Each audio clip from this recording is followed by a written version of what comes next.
Hello, my dear students. Today we are going to learn Chapter 5 Mapping Bangalore, written by Shashi Deshpande, which is part of your second semester Additional English BCU syllabus Sceptre 2. In this chapter, she shares her real life experiences of living in Bangalore.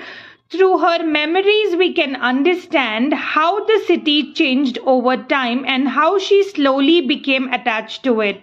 This chapter is not just about a city, it is about memories, emotion, and belongings. Students, now let me introduce you to the characters. The first character is the narrator Shashi Deshpande herself. The next character is her father, a drama producer. The next character is her mother, calm and supportive. The next character is her husband. The last characters are neighbours and people of Bangalore. All these people help us understand the life of that time.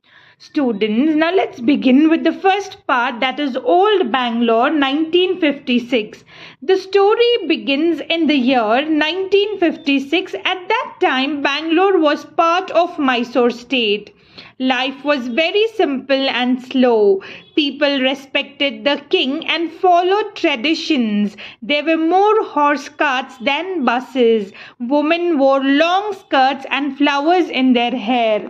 This shows that Bangalore was peaceful and traditional, very different from today's busy city. Now let's move on to the second part, that is first experience in the city. When the author first came to Bangalore, her family stayed in a hotel near Majestic.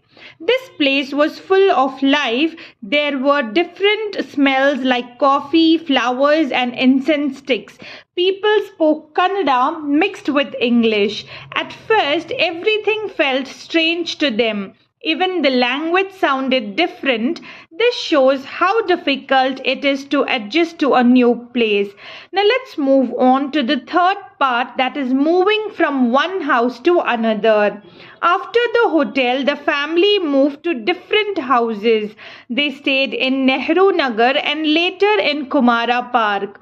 The author describes the houses in detail, red floors, balconies, and simple designs. One funny incident is when all the footwear was stolen during a gathering. This part shows how they were slowly adjusting to their new life.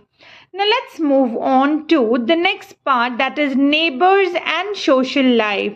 Students, the author noticed that people in Bangalore were not very friendly at first.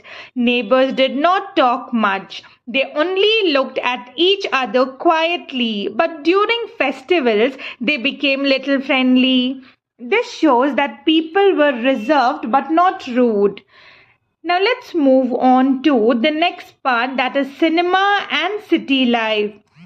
The author talks about Kempegowda Road, where there were many theatres. She was amazed by the big posters of heroines and heroes. This was her introduction to the cinema culture of Bangalore. It shows how the city had a rich entertainment life. Now let's move on to the next part, that is the college life.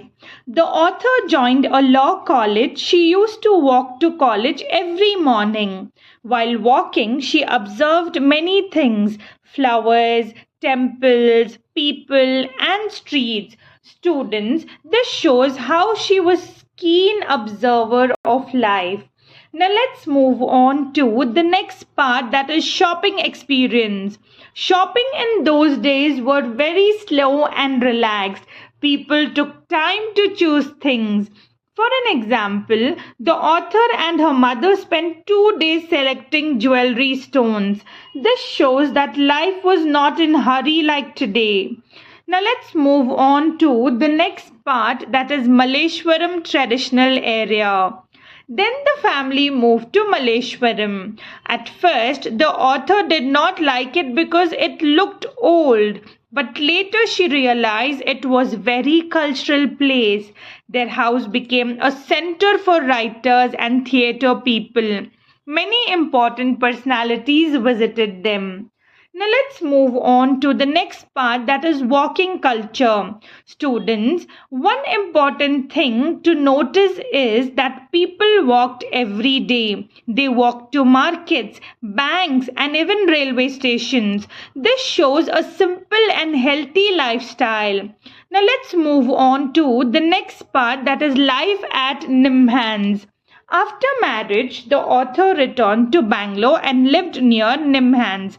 NIMHANS is basically a hospital. This area was very quiet and almost like a jungle.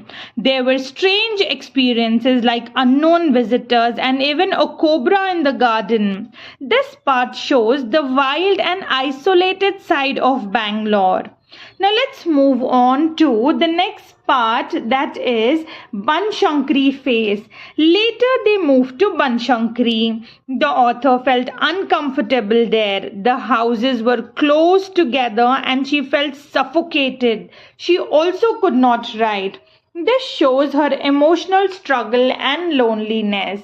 Now let's move on to the next part, that is changing Bangalore. When she returned to Malleswaram, she saw many changes.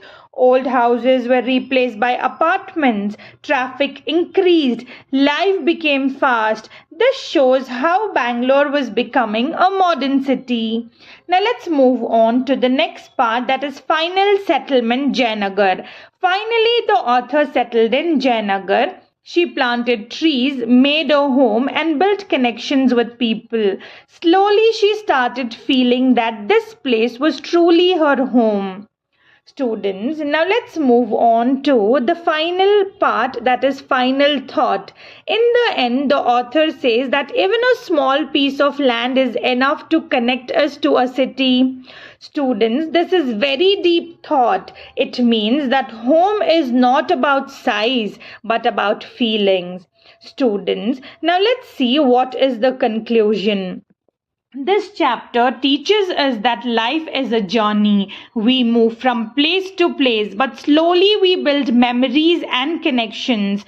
Bangalore changed over time from a peaceful town to a busy city.